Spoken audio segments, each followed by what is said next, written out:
That doesn't sound like a 6.6 gas V8, because it's not.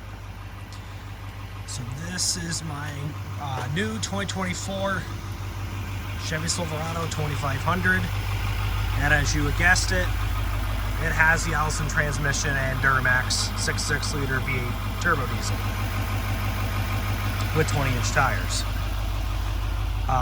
And of course it's got the whole fancy dancy tailgate. I put my tonneau cover, my back rack back over. And then I got the elevated idle on. I like that because it warms up. I'm just gonna check on my tractor a little bit. John Deere's still outside. Brings the idle up to warm the truck up. That's the sandbags I had from my other truck. Tractor's good. What is it, 48 in here? And it's about 40 outside, so it does keep it a little bit warmer in here. So, let's get to the main part of the video, which is the new beast. So, as you know, I used to have a 2020 GMC Sierra 2500. Had the 6.6 gas with the 6-speed transmission. I don't know why I didn't document it. I wish I did document it. I can say that I'm doing a million different things throughout the freaking week, and let's just say I had a series of unfortunate events with it. I bought it certified used with like 43,000 miles on it, figuring, hey, my green truck got me to 200. Well, what'll this one do? It got me to 75,000. Within 1 year of towing my 14K flat deck, and of course I've got this enclosed trailer. This one's about 7,000 rated, nowhere near rated, pushing the limits of that gas V8. It was a great truck until the problems started happening, and I think unfortunately it was because of the previous owner. I know the previous owner, and I've heard a lot of stuff that, you know, like driving 50 miles with the four-wheel drive in because the back drive shaft broke. So transmission went. I was out of a truck without about a month, and that's when I really got to know the rental process, because I ended up driving my work car, which I did not like, and of course I've got a mowing business, so you know that's part of the reason why I've got the diesel. And it just got all of a sudden super unreliable, and I was just throwing crap at it left and right. And you know, not to get on the Ford Chevy battle, I've had Chevy GMC all my life. I had the Focus for a little bit, so that's kind of where I almost started. I started the GMC Jimmy, then the frame broke, we had the Focus, and then I went to our 1500 2005 Silverado, went to my 2015 Silverado, my 2020 Silverado, no, Sierra, and now I'm back to a Silverado. I'm back to my roots, Chevy. I don't know, there's something to me about driving a Chevy that I love, so that's just my taste. So, I do roughly about 90 miles a day commuting to and from work between here and my girlfriend's house, so I put on a lot of mileage, and the one thing that you really buy a diesel for is efficiency, pulling power, and you know, really the sheer torque of these things. This is a 2024, so it's got 470 horsepower, 975 foot-pounds of torque. It is a little low compared to Ford and Ram, but you know what? This is freaking plenty. And I love Chevy. I almost did get a Ram, but I ended up driving 2 hours south for me to pick up the truck at Bob Johnson.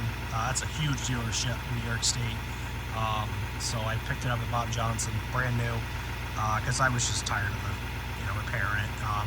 I had the transmission go, I had the cooler lines go up front.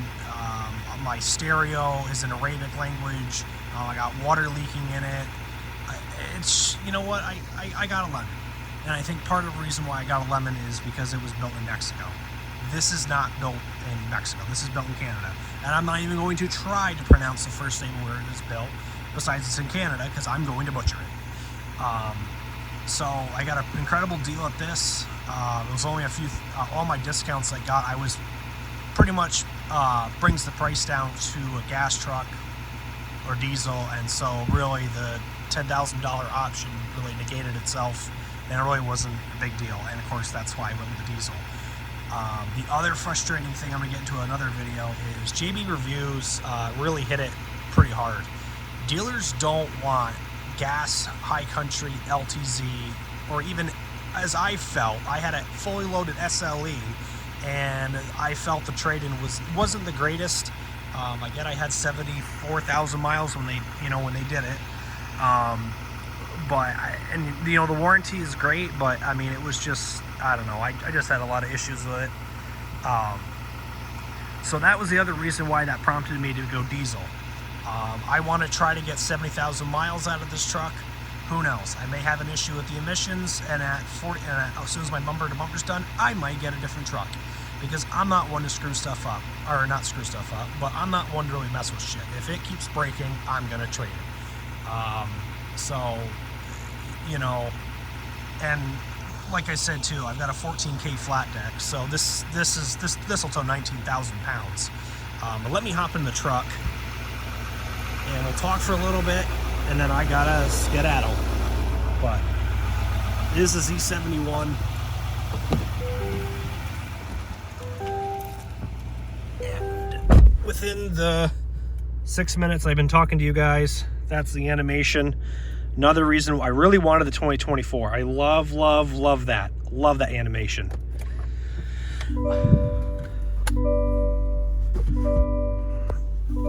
And then all the lights will go away. Yeah, well, I mean, what can I say? It's a beautiful truck. Your heated seats come on automatically. This is a pretty loaded LT, but also a weird LT. But I'll go into the specs on another video. I just want to give a quick overview, see what I got, keep it short, under 10 minutes as possible. So yeah, that's where I was. Right now I've got about 500 miles on it. And I'm averaging right now like 12. Keep in mind, this motor's really not broken into almost 10,000 miles.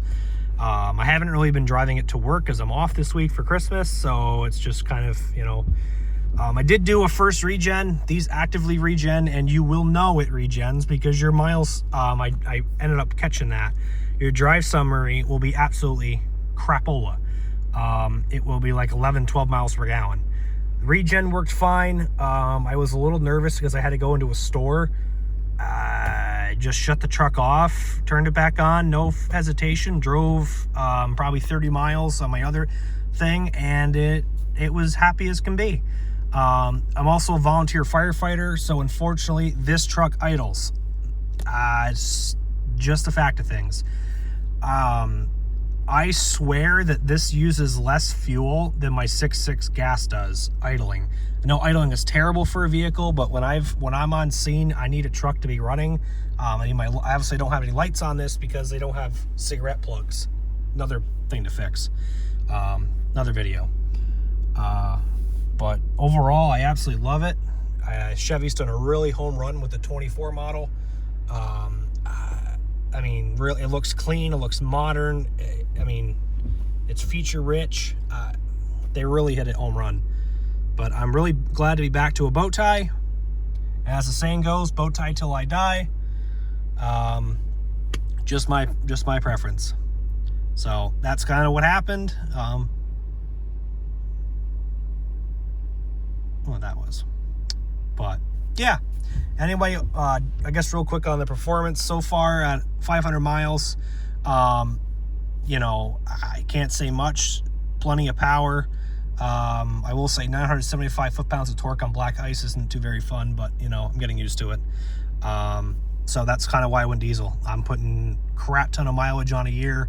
That's really why you buy these things. You're either towing really heavy or you're doing mileage. And I even plan to get a skid steer down the road. I probably won't have to pull a skid steer with this, but you know what? As my needs change. But that's why I went to a 2500 diesel. Anyway, guys, thanks for watching. Comment, rate, subscribe. I'll definitely be doing more videos as we have this truck. And I'm definitely going to do a video of how I'm going to do a cigarette lighter install for the power for the lights. No clue why Chevy decided to do that. But, yeah. Thanks for watching. Comment, rate, subscribe. Catch you in the next one, guys.